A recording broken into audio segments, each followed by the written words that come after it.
Good morning, good afternoon, good evening, wherever you are listening this morning for episode 215 of the Tree Talk podcast and the very first of the new year. So for anyone listening, we wish you a very happy new year for myself and Matt. As always, joined by Matt Callan of the Weekly Observer and Vale Star.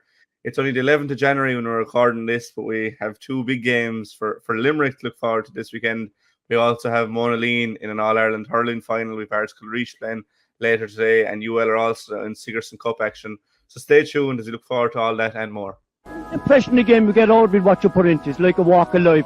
If you're good enough, go out and get it, no more about it. But not so much control in the centre of the field from Kilkenny as Richie Bennett sends it high and over the bar. Your mother sends you down to the shop for a pound's worth of goods and she gives you 50 pence. You can't get the pound's worth of goods, can you? Just about kept in. Oh, well done, Shawnee Buckley. To do that to Tomas O'Shea, he deserves to score from here. One of the highlights of the Sunday game. Limerick went out there from the word go today. No more about it. They made all the running, that was it. Put the ball over the bar and the back of it, and that's it. No ifs, no buts. Is there much time left? We have a couple of injuries. Here comes Kieran Curry. Curry leading the charge of the right brigade. 45 metres out. He's a chance to score. He's put it high. He's put it over. There's no sympathy in this game for anybody.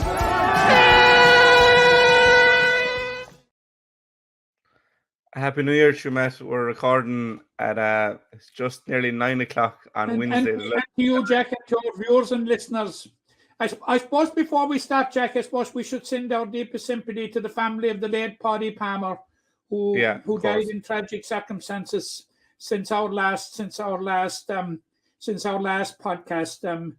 No, I didn't know him very well, but he was a larger than life character, and he was doing what we do, trying to promote Gaelic games and trying to show Gaelic games, showcase Gaelic games in the best possible light, and he dedicated his life to it. A Kerryman from near Temple No, but a very, very much adopted Corkman. May he rest in peace, Jack. Yeah, I'll echo that from you, Matt.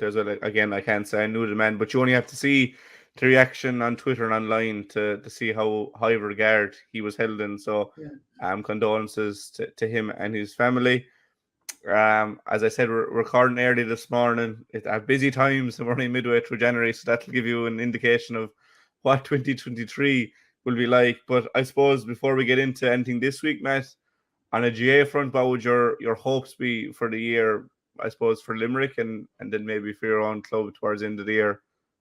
Well, I'd be hoping for the ultimate. For Limerick, I'd be hoping for them to complete 4 in a row, but it's going to be an obviously difficult journey. And for Glenroe, I would be hoping that they would do better than last year, because you will recall, Jack, after 4 rounds, sitting on 7 points on top of the pile, they were everybody's favourites to at least qualify for the knockout stages, which they didn't. But that gives you a sense of the type, and we'll be talking about it shortly, about the type of competition and the competitive nature of the Limerick Premier Intermediate Championship. And it's so gratifying for the 7 other clubs that are taking part in it to see the side that won it this year, Monaleen, going on to the All-Ireland final. And let's hope that the ultimate prize will be on its way to Monaleen on Saturday night. Yeah, look, I think you said it well there yourself about, you see Monaleen All-Ireland final, and it does, we harp on about it every year, but the Premier Intermediate, is the competition in Limerick, and it's probably more surprised than anything that Monaleen are the first Limerick side to go to a final, considering the teams we've seen come through those ranks in recent years. But we will get to that.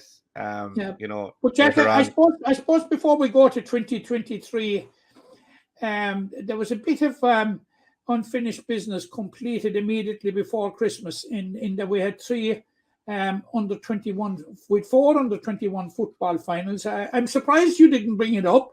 I was going to there when seeing that Ballysteen beat Ballylanders, and you hadn't it written down. Now you're trying to protest that you had. No, I was waiting for you to ask me what my hopes were, and I was going to say build on the 21 success, but I'd rather hear the Bellalanders fans speak about it. We Jack, both there. you'll get out of hell. You know that. But yeah, no, look, it was great. It was great to see those competitions run off, because I know for the boys there was a lot of, walkovers and changing the dates and whatever. And for Ballysteen, they were a really promising group of players. There's some excellent individuals on the team, and to be fair to the management team of Packy and the boys, they did everything for them.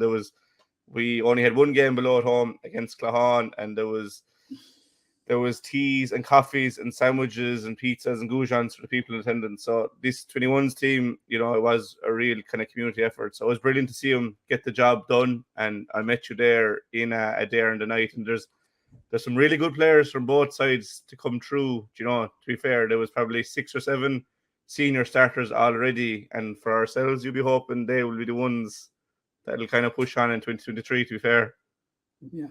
Yeah, but before we start, Jack, I would like to congratulate the Adair club on the upgrading that they have done to their facilities there. It's absolutely fantastic, and the lighting system there is actually second to none. Yeah, brilliant. Happiest congratulations. I know it was at the expense of my own club and my neighbours here, that Ballysteen, but happiest congratulations to Ballysteen. I think very, very few. I don't think there's anybody could argue with the merit of their win on the night. I thought they were an extremely well prepared and focused side, and really, really worthy of their win. And as you rightly said, it's there are what, 7 players that have already made a step up to senior. I think there was definitely that amount with Ballylanders, but it augurs well for Ballysteen for the future. A very, very well prepared team, and the camaraderie between, it looked like a whole community movement. Pretty much was there for them on the night, and it was absolutely fantastic, and very, very few could begrudge them the success, because they worked hard for it and were well prepared for it. And again, congratulations to Ballysteen. Yeah, it was a great night as well. We had a bonfire below in Ballysteen waiting for them when they came home. You might think it's a bit mad, but it means a lot, and we're a long time without silverware in the club, so it was long overdue. But I suppose there was only one. It was another 21A football championship, and it cannot be dismissed. It was it was a very, very good competition to win, Jack. Yeah, a very, very good competition to win, and it should not be dismissed. And any celebrations, in my opinion, that were there for winning it out were warranted. Yeah, definitely warranted. And I suppose there's a couple of lads. It was a very busy day that particular day, because earlier in the day,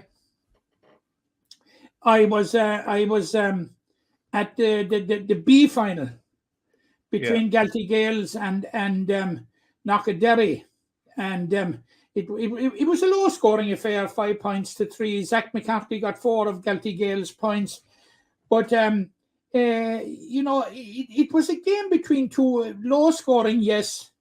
In entertainment wise, in football terms, maybe not what we would have hoped, but in terms of excitement, there was plenty of entertainment, in that the outcome was in the balance right up to the time of the final whistle, and it represented a double for Galtee Gales, an under 19 and an under 21B double, which augurs well for the future in the Galtees. And my heart in many ways goes out to Knockadderry, because they lost the B hurling final to Drummond and Clacka, and then to lose the B football final to Galtee Gales. But huge credit out there to Knockadderry for fielding teams on their own, and I have no doubt that they will get a dividend from it in the future.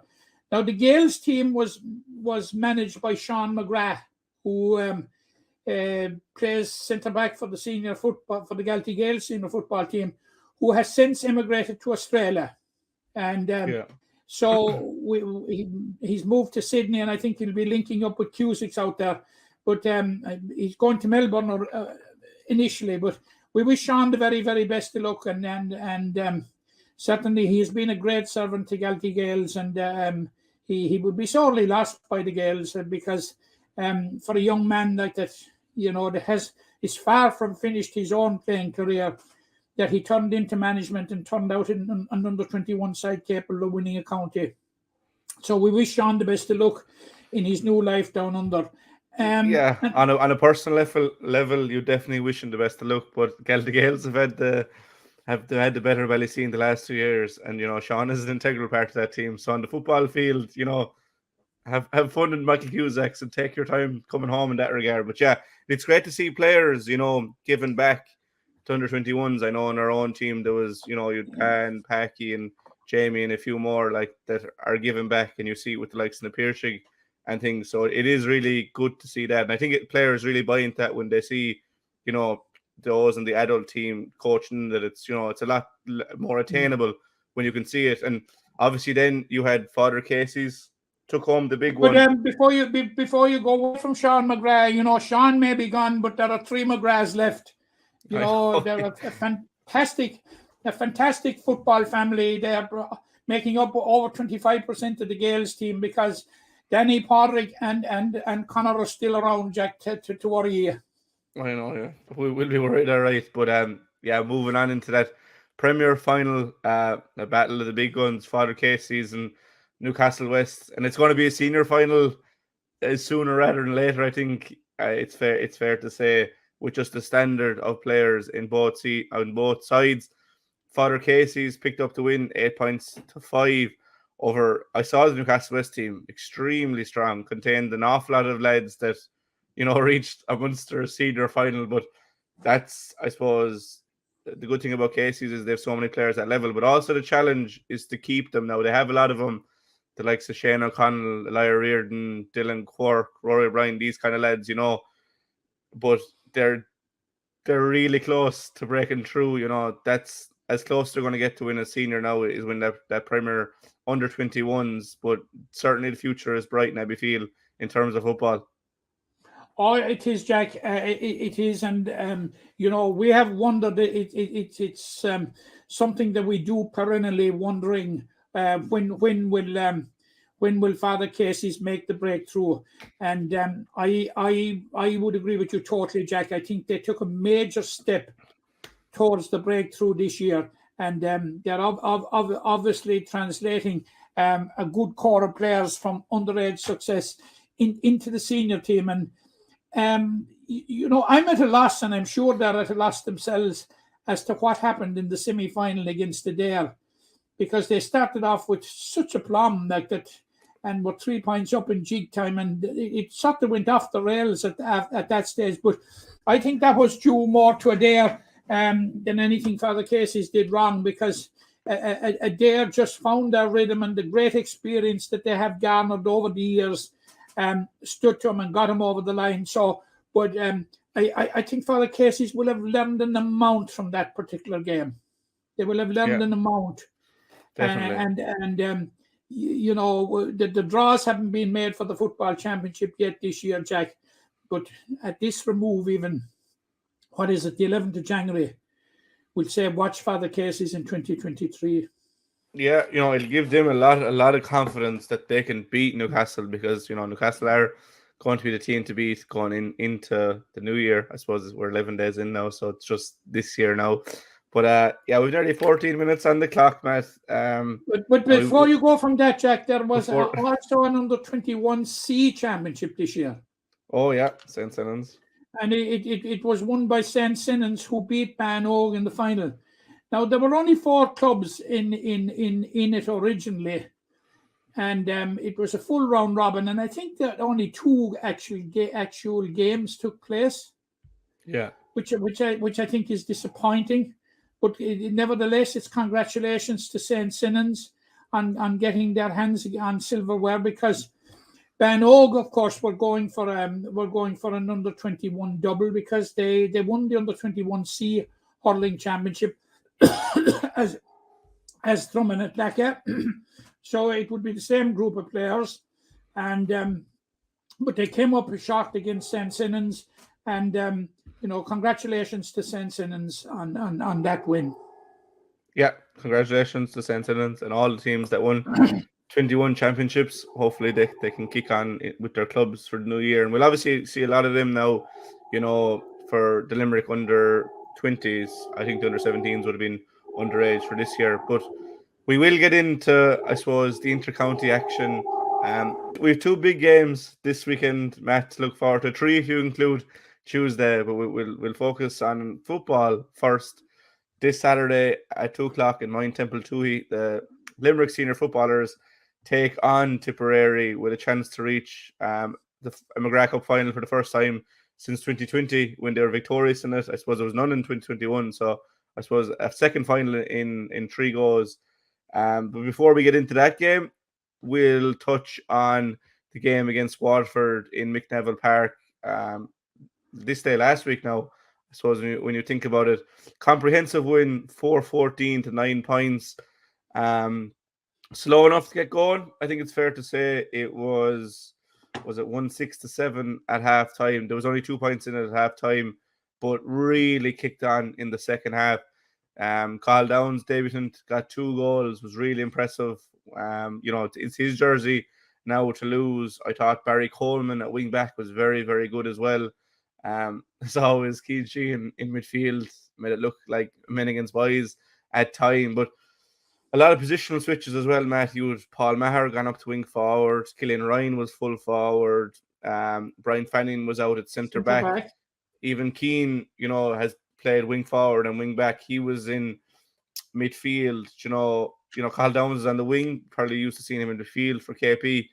A lot of positional changes, took their time to get going, but as a first game under Ray Dempsey, you'd have to be really, really pleased with it as a Limerick man. Yeah, no, I didn't see the game, Jack, but obviously from what I heard and reading the reports of it, it was every bit as comprehensive as it looks. And I suppose the reason why it was probably so close in the first half is that Waterford had the assistance of the elements.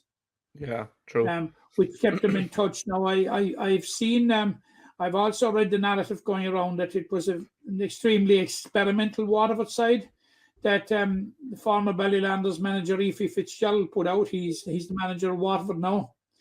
But Waterford have suffered a similar defeat to Tipperary since in the competition and are out of it. So I think Waterford football, like they were on the bottom 2 teams last year, Jack, in the league, were they? Bottom 3? I think so, yeah.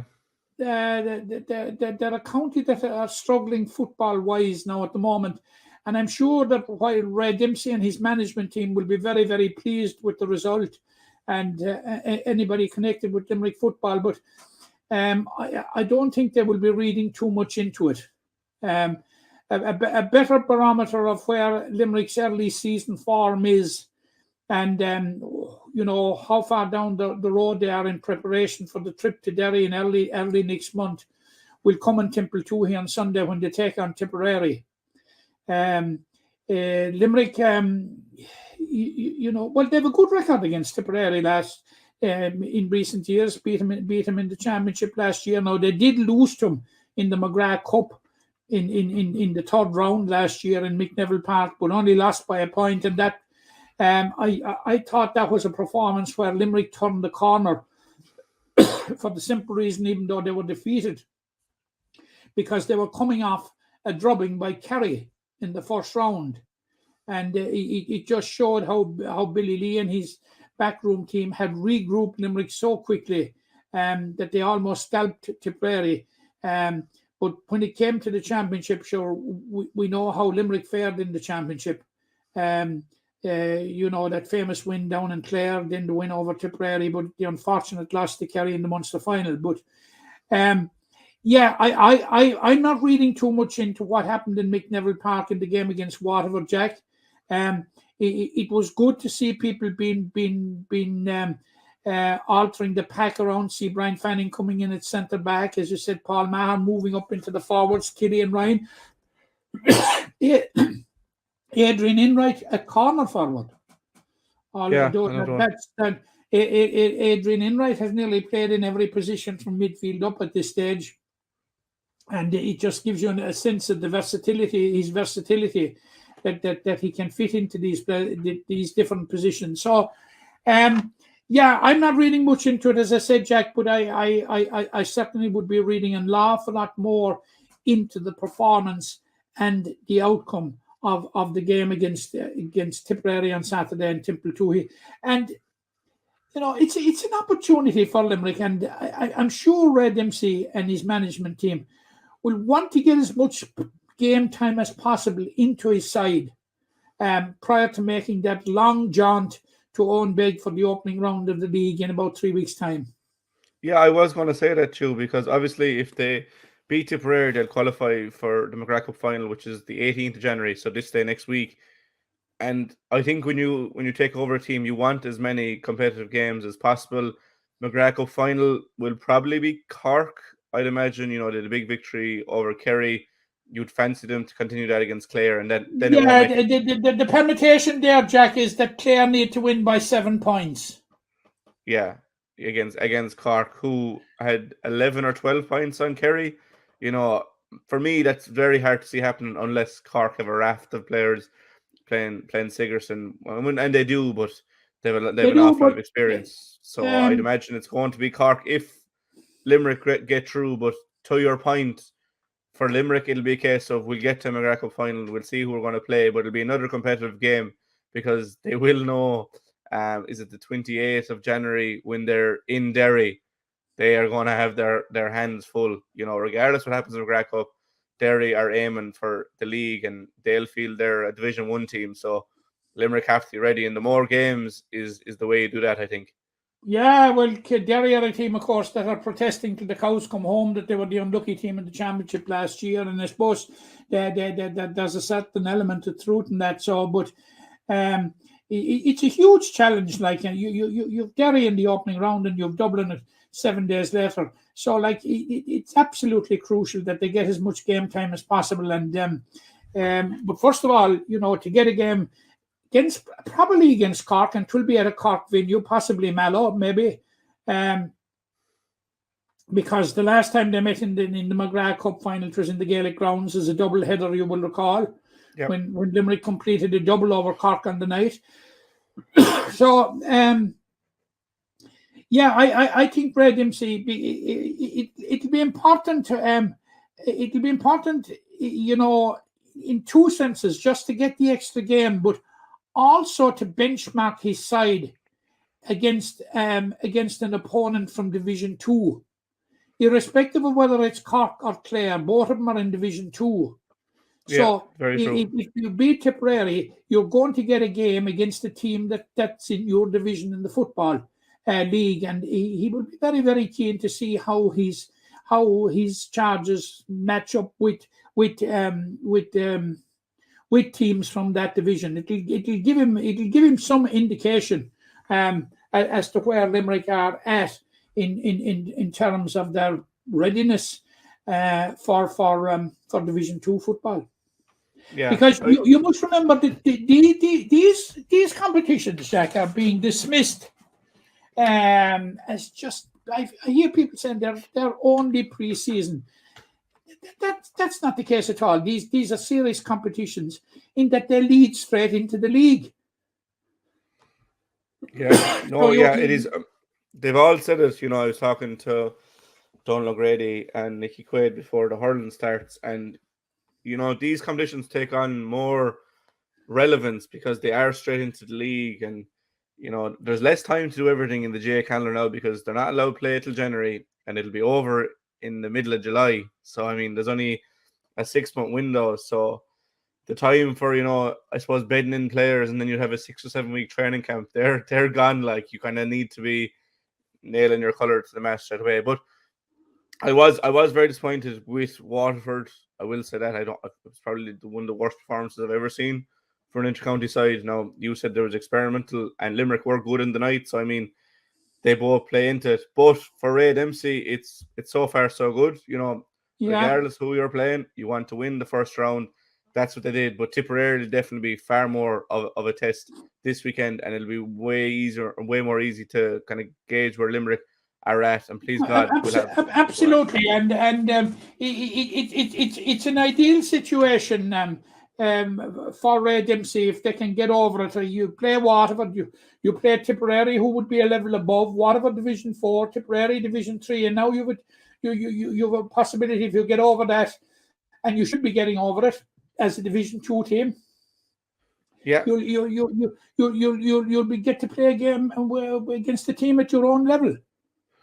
Yeah, and that is a very good point you make there, because if it is Clare or Cork, they are going to play them earlier or later on this year, and Limerick will be looking to consolidate the place in Division 2. I think it's fair to say this year, with the likes of Derry and Dublin and Kildare at the other end of the scale. So if you get a win over them early in the McGrath Cup final, that would bode really, really well for Limerick. So we'll keenly watch the game this weekend, and hopefully Ray Dempsey's side can make it 2 in a row, and that we'll have a McGrath Cup final to look forward to. Yeah, Jack, the stakes are higher than people might think in this game, Oh, definitely. It's important that Limerick get as much games. Dismissing it as just a pre-season game is, it's far more serious than that. Excuse me. As you said, as we both said, you want games this time of year, and by winning, you get games. So please God, Limerick can make it 2 from 2. Also this weekend, we have the return of the hurlers. We haven't seen them in action since the 17th of July last year. It's a long, long time since we saw the players in action. They had a well-deserved holiday over the last 10 days or so. I think most of them are home now. I presume a couple of them stayed on and went to a lot of different places. Did you see any pictures of the cruise? Were you jealous? Did you see anything? Actually, no. I'm jealous. No, Jack. Absolutely delighted for them, and anything, Jack, as I've said before in this cast, anything that comes the way of those lads isn't enough for me. I don't think they can be rewarded enough for what they have achieved. Absolutely, I'm absolutely delighted for anything that comes their way. Yeah. Oh no, it's totally deserved. I hope they had an enjoyable time. I saw a video of Kyle Hayes playing basketball, so hopefully we won't lose him to that sport, because he certainly has all the attributes to play a game. To be honest, Kyle can kind of play anything. I think it's fair enough to say. But they're on home soil again. They'll be looking forward to the start of the year.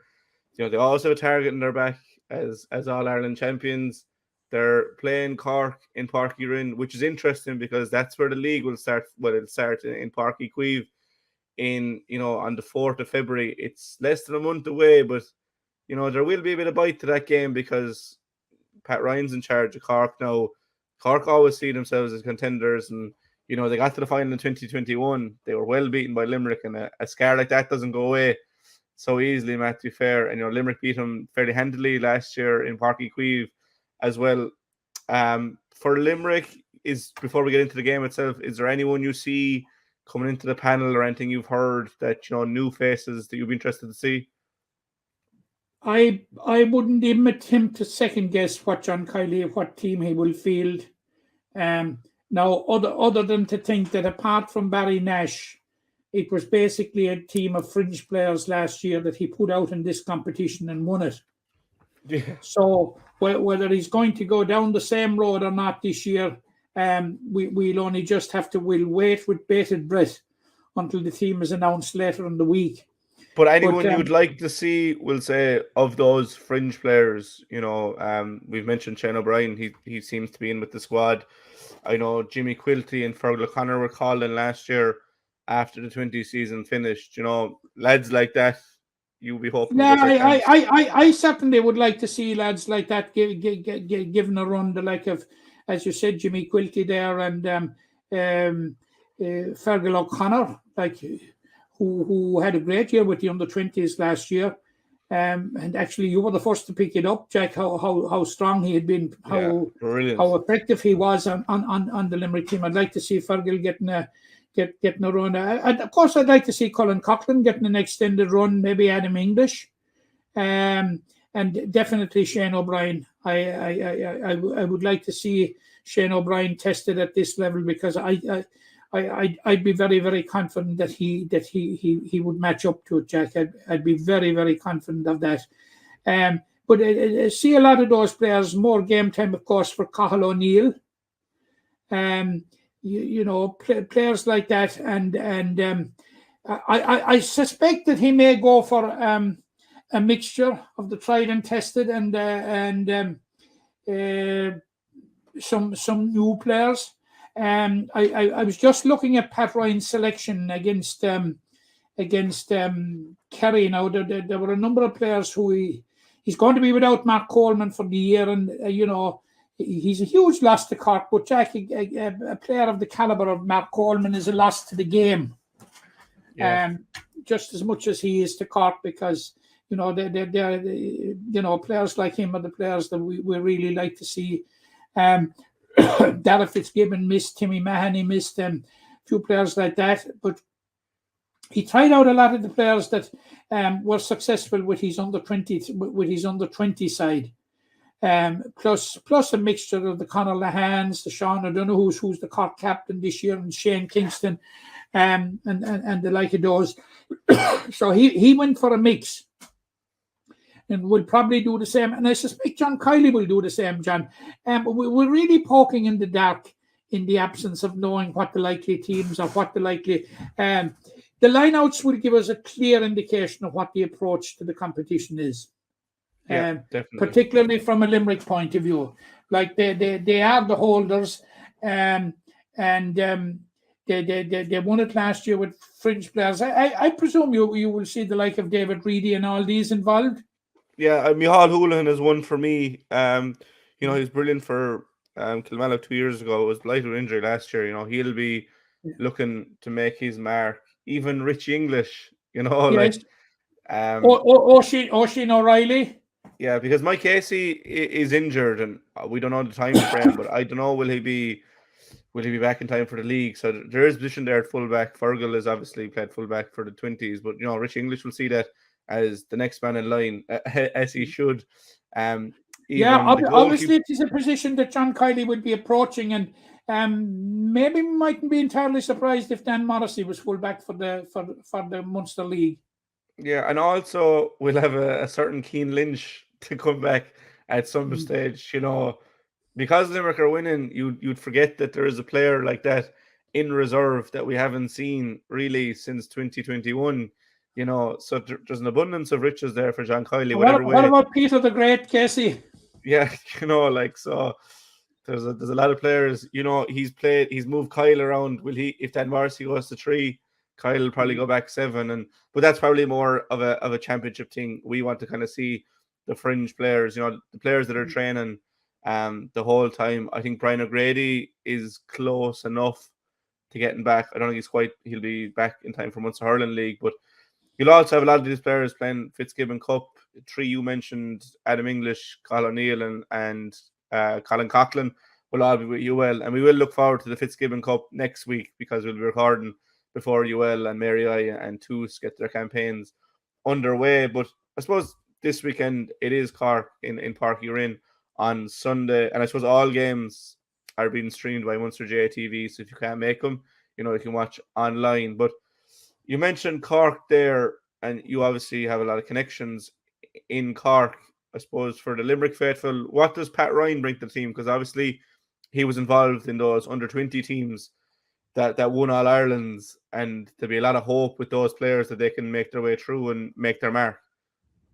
Yeah, they will be looking for him to replicate what John Kiley did, initially bringing under 21 success and translating it into senior success.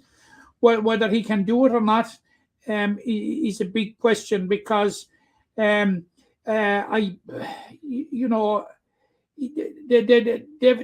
a good way to go now. But John Kiley did it in 3 years, Jack, and like Pat Ryan's 2 teams were in 2019 and 20. They were 2020 and 2020 and 2021. Isn't that correct? That's correct. Yeah. So, there should be another year in the development and in the assembly of the team. Certainly, he has this quality of being able to get the best out of guys and being able to gel good teams together.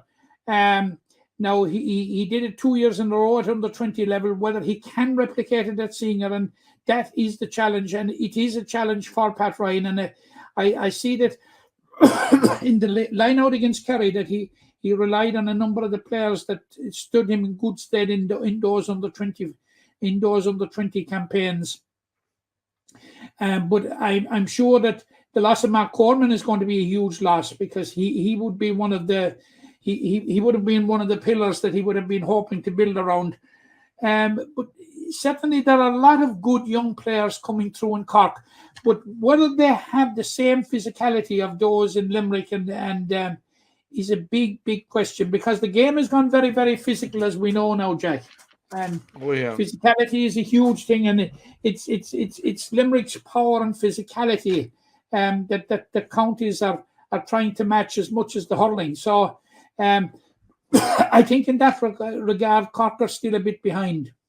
I think everyone is a bit behind in that regard, and that's okay on our part. We just want to see Limerick winning, and obviously then on Tuesday it'll be Kerry in the second round, the final round of the group stages at 7:00. That game is changed to Austin Stack Park in Tralee on Tuesday.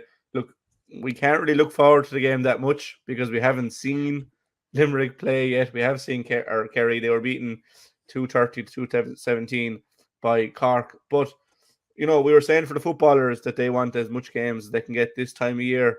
For the hurlers, is it as important reaching the final, or does it depend on what kind of players are used? Because, your stalwart players, your Nicky Quaid, Sean Finns, Declan Hannons, Will Donahus, those players are used to playing All-Ireland finals. They don't need more game time. But if it is the fringe team that won the Munster Hurling League last year, is it important for John Kiley to know that he can trust those players in big-time scenarios if they're needed, later on in the year in Munster Championships or All-Ireland series? It is very, very important. Very, very important. But the fall of the dice this time is Limerick beaten in Cork. The Kerry game becomes a dead rubber. Yeah, true. So, but it were Limerick to win, it becomes I won't say it's a must win to get to the Munster Senior League final. So, look, Jack, we've got to wait to see what happens on Sunday. Yeah, it's a quick turnaround, and I'm sure if what the worst to happen to Limerick on Sunday, I'd say you'd see a very, very experimental team going to Tralee on Tuesday night. Yeah, look, you obviously want Limerick to win and you want the game to have stakes, but there's no harm in these players playing games, because Kerry won't be a pushover, but they won't be, probably at the level that Limerick are going to meet later on down the line. But look, it remains to be seen. This Cork game is very important in that regard, because as you said, if they lose to Cork, it's a dead rubber. Cork will have won both their games. They'll be into Munster Hurling League final, which I think is very important for them, like it is for the Limerick footballers, just to get to a final. And absolutely, it's very, very important, because Pat Ryan, you spoke about him there a while ago, and Cork, they will want to let an imprint on the league this year, Jack. Yeah. They got to the final last year, were probably favourites going into it, came up very short against Waterford. It's imperative at this stage, Jack, that Cork get their hands on silverware. They haven't won an All-Ireland in 18 years, which in Cork is a lifetime. Yeah, they haven't won the league in 25 years this year. Yeah, it was definitely the 90s anyway. So yeah, 1998, Dermot O'Sullivan captained them to win the league. Yeah, no, it is vital to get silverware, and even though it's only the Munster Hurling League, Limerick won it in 1821 and 22. They won it in 2015, Jack.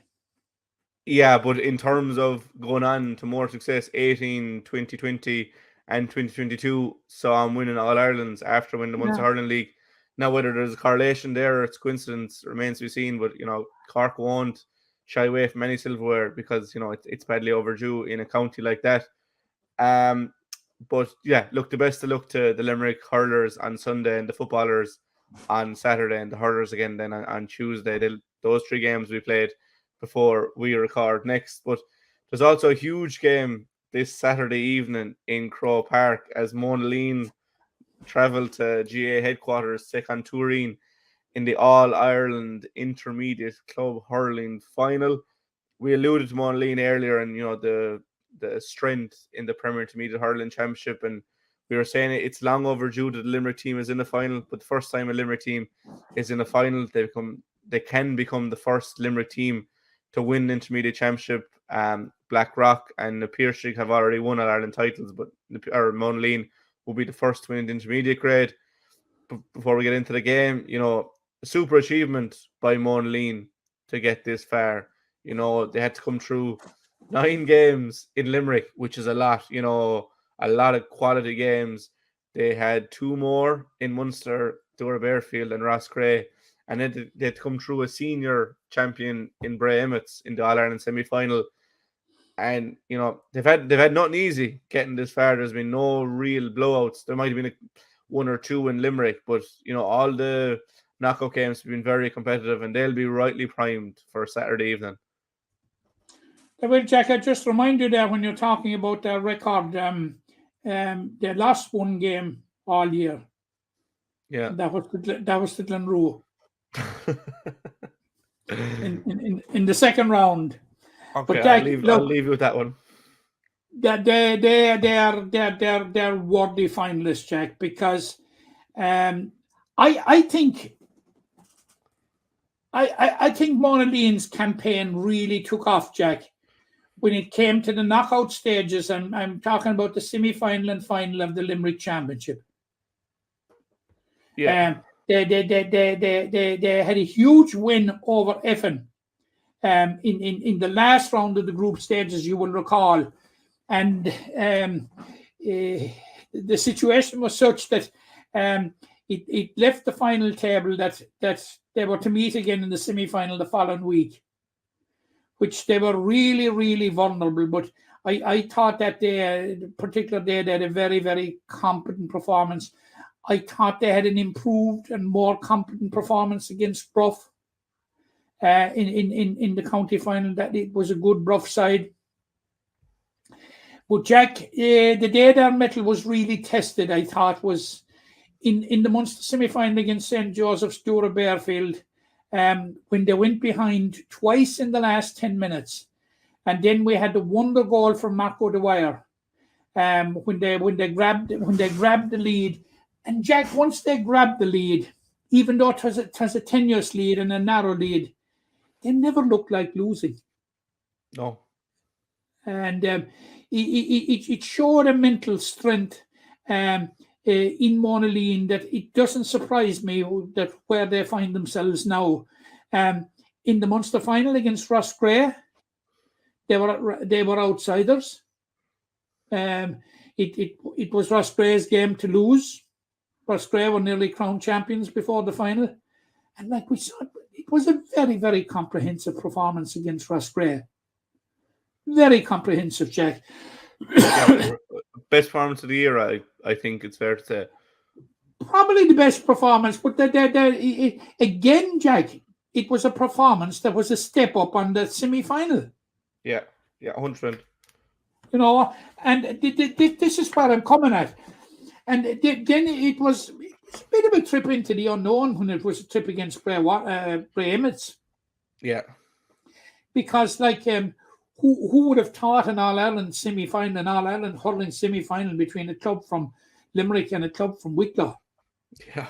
It was, no disrespect to Wicklow, and I know it's the Bray Emmets are the senior champions of Wicklow, but it was kind of an unimaginable scenario.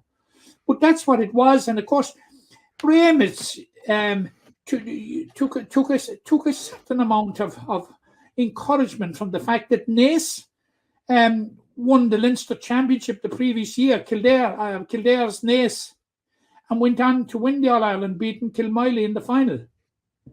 So they came into the All-Ireland semi-final against Monaleen with no little hopes of upsetting the Limerick champions, and they put it up to them for a long, long time, which was which suited Monaleen.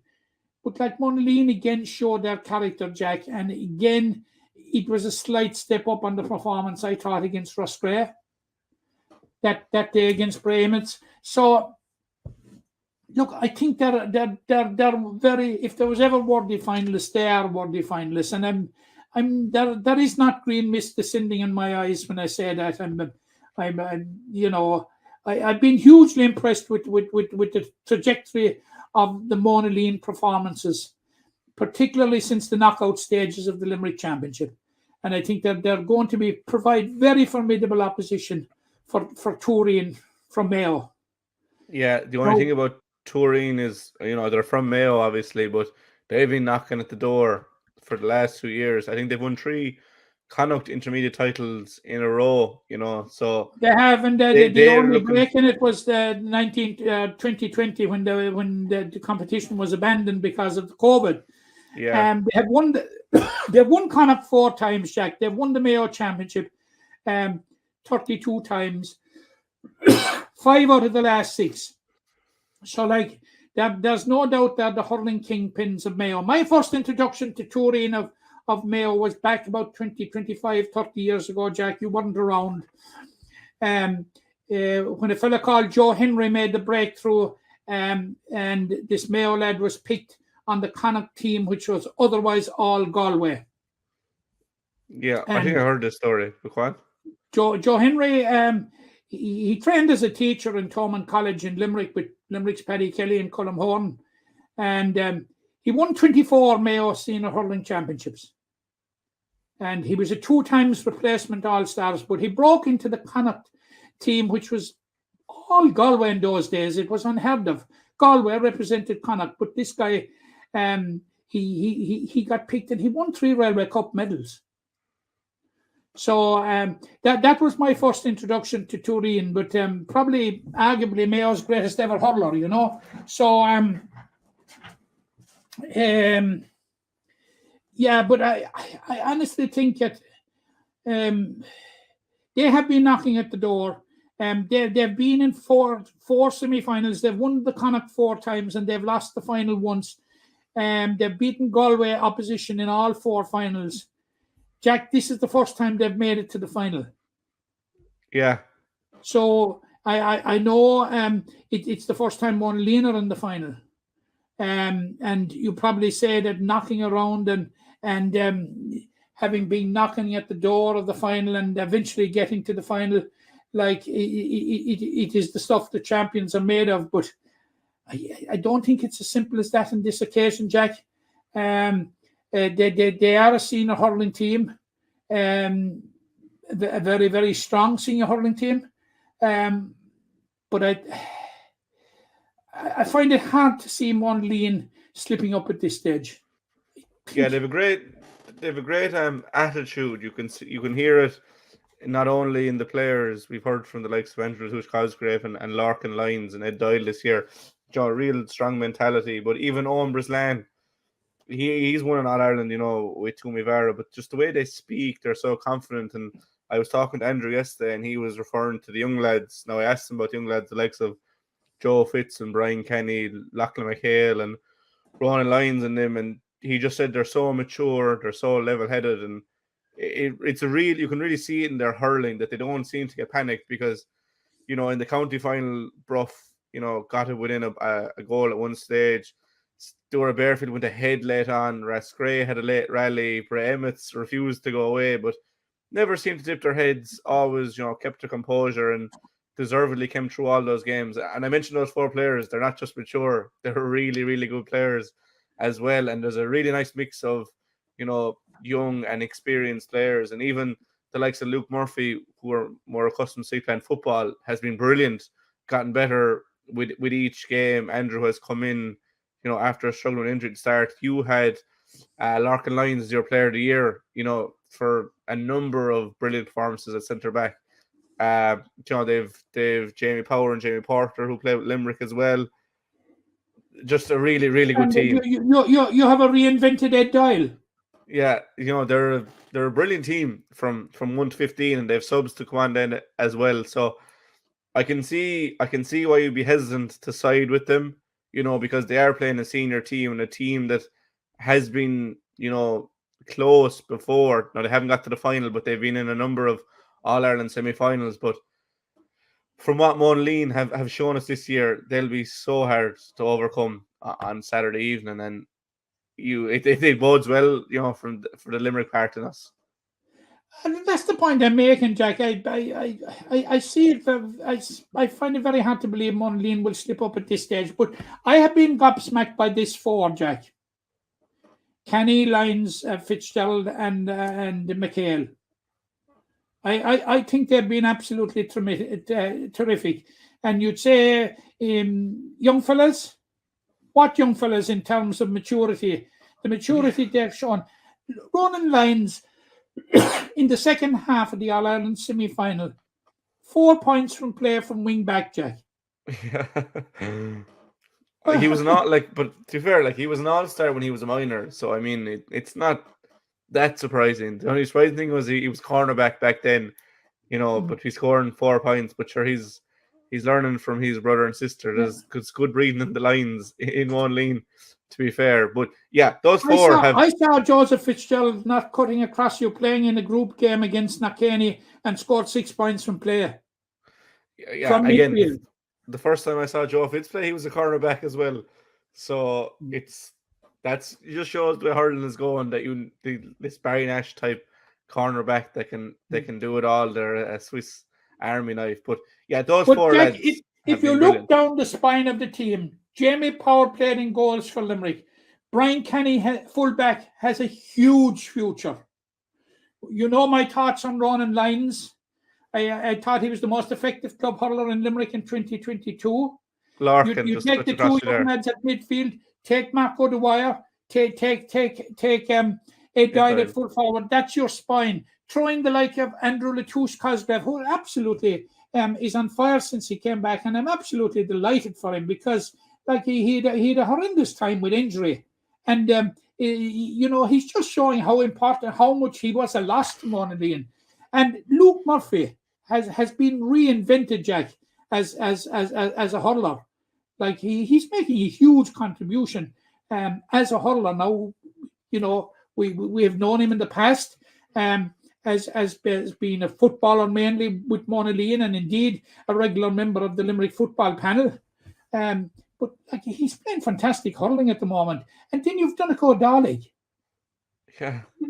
There is a prospect for the future. Played in the All-Ireland with Limerick this year, in the under-20 All-Ireland, but has really driven on, Jack, for Monaleen. Some of the games that I have seen Donegal Dálaigh has been absolutely fantastic. So you look all over the team, and Jack, it's hard to find a weakness in the team. Jamie Porter, you mentioned him there, won a Munster medal with Limerick in 2013. Yeah. I would imagine 90% of them have played underage with Limerick, and they're really living up to their potential this year. And it's great to see from a Limerick hurling aspect, and we'll see more of them for Limerick 20 squads this year. And there'll probably be a couple called into the senior squad, which is good for the county. But first and foremost, when you're mentioning that, I think we should see the famous four anyway on the Limerick under 20 team. Yeah, and then you probably look at Marco Dwyer to the senior team, and maybe Andrew, if he can continue to build on his fitness, there's no doubt in his hurling. It's more, what can the body do? But look, best of luck first and foremost to Monaleen this Saturday at 7:00 in Crow Park. They are playing the Mayo champions, but they are a formidable Mayo side in Tooreen. Oh yeah, Jack, don't get me wrong. I'm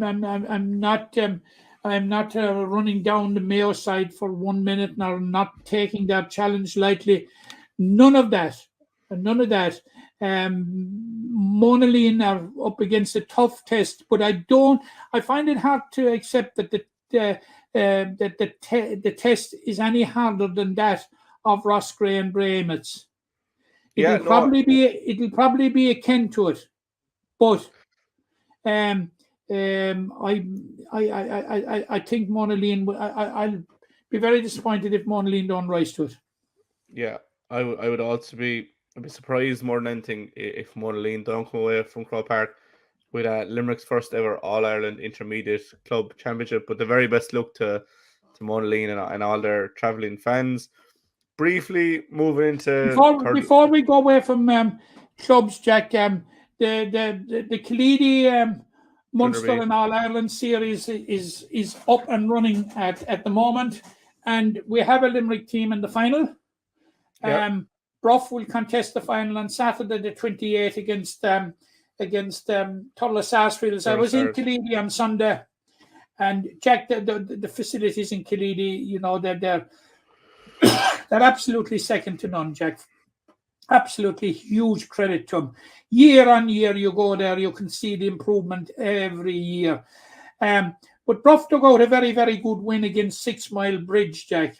And before I just give a brief resume of the game, I was wishing the best of luck to Sean McGrath a while ago, who's gone abroad to Australia. Two of the Bruff team, two of the Bruff squad, had also gone to Australia, who were involved in winning the Limerick Championship. Pat O'Neill, I think, who played every minute of every game in the Limerick Championship, and Cathal Bulfin, and we wish Pat and Cathal the very best in their new lives down under. But Bruff started off, I thought, poorly.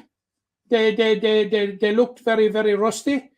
First of all, the wides tally was 13-4, Jack, which is an alarming statistic, but it gives Roger Mulqueen and his management team plenty to work on between this and the final. You see, 6 Mile Bridge had the advantage of a game in the quarterfinal against St. Brendan's from Kerry. But I think that advantage was eroded because that quarterfinal was played prior to Christmas. And okay. Christmas and the festivities and all had intervened in the meantime. So in terms of that, it was the advantage of a game was nil, I would say. But Bruff started slowly and fell 5 points to 1 down, and they only scored 1 point in the first 21 minutes. But then Dermot Dennehy, who captained Bruff to win the Premier Under-19 Hurling Championship against Monaleen this year, and who got a great goal in the final, you will recall, over in Carrick-on-Laois. He exploded into the game and got an excellent point, and it sort of revived Bruff, and they closed the gap. They were level coming up to half time, and 6 Mile Bridge got a free to lead by a point at half time, and it was going to be more of the same, nothing between them in the first 10 minutes of the second half, and then the game exploded when Bruff got 2 goals in 60 seconds. Then he got the first one. Big man, as big as Kyle Hayes, he used his strength and power to create the opportunity and buried it in the corner of the net. And he was involved again within 60 seconds later when the shot puck out went awry, and he got in a deflection into the Patavian Gardner, who finished it to the net.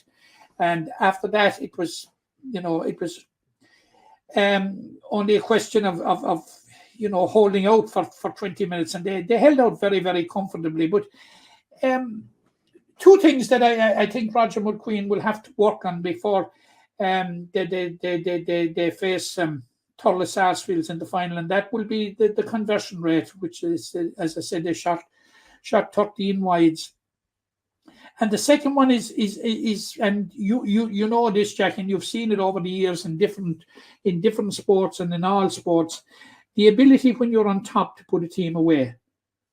Yeah. And they had they restricted 6 Mile Bridge to 4 points in the second half, 2 of which came almost in injury time. They completed absolute control of the game for the most part in the second half, but failed to put 6 Mile Bridge away. But Bruff have 3 weeks to work on it, and they will face a very tough challenge against Tulla Sarsfields, and I know we'll be talking about it on the run up to it. But the best of luck to Bruff in their preparations. And again, congratulations to Killeedy, Jack. I don't know if you have been in Rahina lately. Have you, Parky the Nefa? Not lately, no, not in about a year or so. Look, the whole setup, the whole competition, Jack, is an absolute credit to the Killeedy club and the way they have invested in their facilities over there, second to none. The pitch was in absolutely perfect condition. Perfect condition. Fair play to these clubs in West Limerick. They've put in huge time and effort and money into their facilities, and deservedly so. They're hosting an All-Ireland series, and again, the best luck to Bruff. We will talk about it, closer to that day in late January. Jack, I've had occasion to mention 2 clubs there now who have made tremendous progress in their facilities there, and Killeedy, absolutely fantastic to see. Yeah, and we spoke at length about Castleman during the year, what they've done there, and there's so many more clubs in it. It's brilliant to see, because the GAA is the epicenter of a lot of communities in Limerick, and they're providing a great place to go for people, just to not only play games but to meet, go for a walk. A lot of places have a walking track, and we see the benefits of getting out and getting a bit of exercise. So fair play to Killeedy, not only for hosting it but having the facilities to host. Moving on briefly to third level GAA, and we said we have the Fitzgibbon Cup next Wednesday night. Next Wednesday, I think we've Mary I in action, and Thursday we have UL, but we'll look towards that next week. We have Sigerson Cup started last night. I'll just run through the fixtures. Queens beat Ulster University in a derby 112-111. St. Mary's in Belfast had a 14-8 point win over Carlow. DCU were heavy winners over ATU Donegal 4-15-17, and UCD beat MTU Cork 2-11-13. No Limerick player in action last night. I know Tommy Griffin is part of the Carlow IT team. He wasn't playing last night, well, according to the team sheet, and Owen Mahoney wasn't togged out with MTU Cork. Now, I'm not sure if those lads are injured or with Limerick or what, but tonight we'll have at least 2 Limerick lads, involved in Ronan McGilligan from Munger St. Paul's and John Hayes from St. Kieran's, as UL take on UCC, or as you like to call them, the college, in a mouth-watering tie in the Mardyke at 7:30 this evening. UL obviously got to the final last year. A lot of that was to do with a certain David Clifford. They don't have him this year, but they have a lot of good players in the squad. They have the likes of Owen McLaughlin, Emmett McMahon, Conor Flaherty, Galway keeper. UCC have a lot of Cork players and a couple from Kerry. But in an interesting tie, Matt, it won't be streamed, so you're either there or you won't get to see it. But UL are Limerick's sole representative in the Sigerson. They're still without a victory in it. They got to a first final in 25 years last year, but they've been building steadily over the last few years. So what's your take, I suppose, on UL's chances in the Sigerson? Well, like, I suppose if you were to get a tough draw, Jack, having to go to play college, as I say, in the Mardyke is as tough as they come. But but they have shown over the last couple of years that they're up to meet those challenges. Dickie Bruder did a great job has done a great job in UL. And for the reasons, I know they will be without their star man, David Clifford, this year, but there is still a residue of very, very good players in UL that can really take it to, can really challenge UCC, even in the Mardyke. I think this is going to be a very, very close game, but I suppose whoever loses it, Jack, has the safety valve of that there is a losers group in the competition and that there is a way back into it. And I would find it very, very hard to call it, Jack. Very, very hard to call it because UCC normally, Jack, they're normally drawn from Cork and Kerry nearly exclusively. Not always, but I know. There tends to be an awful lot of Kerry footballers tend to go to UCC, and of course Cork have their own, but it's really, really hard to call, and because I suppose it's fair to say that both of these sides, like they're going to be in the mix for ultimate honours, or they're going to be there or thereabouts. So I just couldn't call it yet. Yeah, we'll go one each. I'll go for my old college UL. You can go for college. But it's exciting times to have these competitions on. I know there's only 5 Limerick players. You'd rather more, but best of luck to all those lads from Limerick and from everywhere playing. Yeah, it was so unfortunate last year for UL to lose, and could have been extra special if we had a Limerick captain of a Sigerson Cup winning team like that. Paul Maher came so close to it. Yeah, no, it was an awful pity for Paul. But and Paul is another player that's going to be missing this year. So yeah, no, they're missing. Sean Powter is another one. Sean Powter is gone as well, Yeah, so they're missing a lot of their key men. But tomorrow we'll be talking about new key men for UL. So the best of luck to the Limerick College, especially with the all the players in the Sigerson. And as I said, next week we'll be looking forward to the start of the Fitzgibbon Cup with a lot of Limerick players involved. And finally, then for us today, we have Ardscoil Rís are in Harty Cup quarter-final action this afternoon. So that'll be Wednesday, the 11th of January. It's now on in the 4G pitch in UL, which I'm pretty sure is the North Campus one, not McGuire's, but it's on in UL anyway.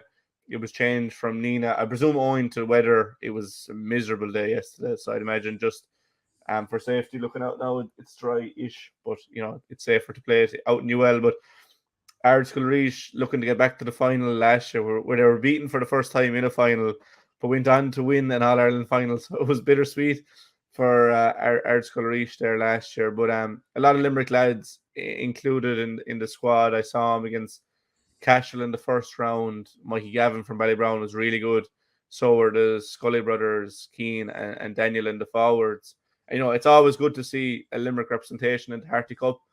We've seen how many of Ardscoil Rís's players have gone on to win All-Ireland. So the better they can do in the Harty Cup, the better it bodes for Limerick. But Our Ladies Templemore are always good at this level. They're pulling from a share of clubs in Tipperary, but they're pulling from the best. It'll be an interesting one. It will be a very, very interesting one. And of course, the Ardscoil, as you rightly flagged, Jack, will be trying to go one better than last year when they lost in the final to St. Joseph's of Tulla. But it didn't do them any harm in terms of their quest for the Croke Cup, and that they went on and won the Croke Cup for the first time. And they have a number of players that are available again this year. And you mentioned Mikey Gavin there, who I thought had a fantastic year with not only Ballybrown seniors, but was fantastic for Ballybrown in the Under-21 Championship. And Keane Scully, anytime I've seen him this year at any level, he has been absolutely outstanding. And Daniel Scully, as you said, these are huge players now. There are a number of players from Clare in the team as well, but it's very, very important that we focus on the Limerick contingent. And it's going to be a tricky assignment. They've met a number of times. I think they met in the final as far back as 2013, is it, or 2015? But it's going to be a tricky assignment.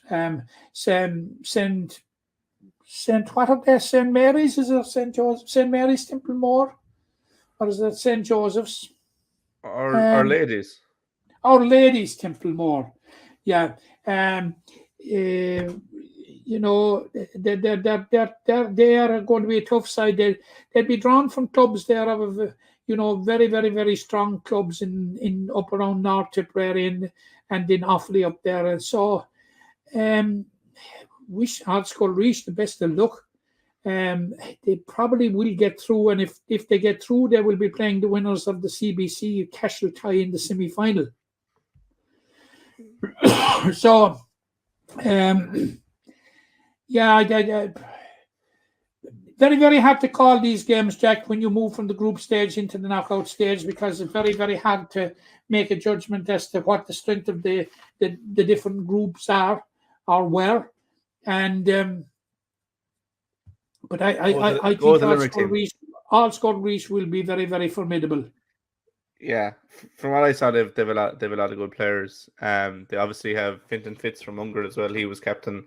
They were in the 17 team. Dermot Stritch, I think he's Clare, but you know they've just good players all over the field, and they've obviously lost a lot of players from that Ireland winning team. You know, Shane O'Brien is an obvious absentee, but you know, like we say every year, you get new lads in, and they become your new players and the ones to watch and all this. So there's a lot of good talent coming through in Ardscoil Rís. Yeah, Fintan Fitzgerald had a very good game in the county Premier under-21 hurling final for Munster this year for a young lad.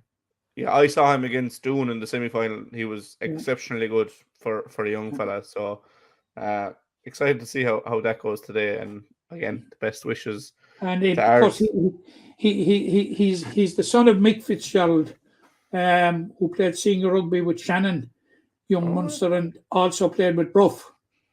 I didn't know that. No. And is the nephew of former Ireland international John Fitzgerald. John Paco Fitzgerald. No, that's my first history lesson. That's your lesson for today now, Jack. And I mightn't give you a lesson now for a couple of more weeks. Let you digest that one. Okay, it'll take a while to digest. But yeah, Ardscoil Rís today, Wednesday at 1:30 out in UL. UL versus UCC tonight at 7:30 in the Mardyke. Then we obviously have Limerick versus Tipperary in the McGrath Cup on Saturday afternoon. Monaleen versus Tooreen on Saturday evening at 7 o'clock in the All-Ireland Intermediate Club Hurling Final. And then the hurlers are back in action at 2 o'clock on Sunday afternoon against Cork in Páirc Uí Rinn. So a nice weekend of action to look forward to.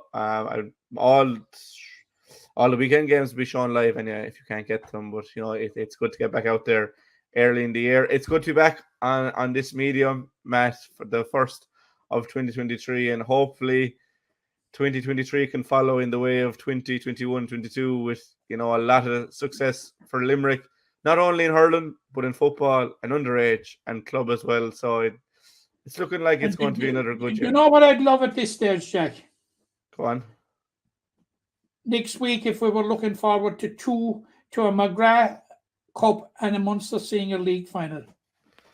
Yeah, we've gotten greedy over the last few years. In fairness, we've got a lot, but we had a very memorable night in 2020 in January, and you mentioned earlier the McGrath Cup and Munster Hurling League final doubleheader, and please God, we could have more of the same this year. Now, it won't be a doubleheader, obviously, but as you said, hopefully we'll have two of them to look forward to. But I don't think there's any other business for us to get through. I think we can call it a day at just do my maths there, 73 minutes.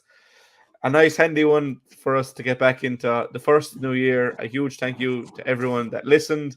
As always, make sure on YouTube to like and subscribe, on Facebook, like, and on Twitter, like and retweet. Let's expand this community for future. We are recording, so if there's any comments or anything, get them into us and I'll go through them during the week. And also for 2023, if there's anything you'd like to see us talk about, any segments, or we'll say ones to watch or best at whatever, do let us know and we'll be more than happy to oblige there. But for myself, a huge thank you as always, Matt, and a thank you to everyone for listening. A happy new year to everyone. We hope it's a healthy, happy and prosperous one, and we'll be back next week, hopefully looking forward to a McGrath Cup final, Munster Hurling League final, and Monaleen as All-Ireland champions. But for now, a huge thank you, Matt, and we'll talk soon. The impression again we get out with what you put into it's like a walk of life. If you're good enough, go out and get it, no more about it. Not so much control in the centre of the field from Kilkenny as Richie Bennett sends it high and over the bar. Your mother sends you down to the shop for a pound's worth of goods and she gives you 50 pence. You can't get the pound's worth of goods, can you? Just about kept in. Oh, well, Johnny Buckley. To do that to Tomas O'Shea, he deserves to score from here. One of the highlights of the Sunday game. Limerick went out there from the word go today. No more about it. They made all the running, that was it. Put the ball over the bar and the back of the net, and that's it. No ifs, no buts. Is there much time left? We have a couple of injuries. Here comes Kieran Carey. Carey leading the charge of the left brigade. 45 metres out. He's a chance to score. He's put it high. He's put it over. There's no sympathy in this game.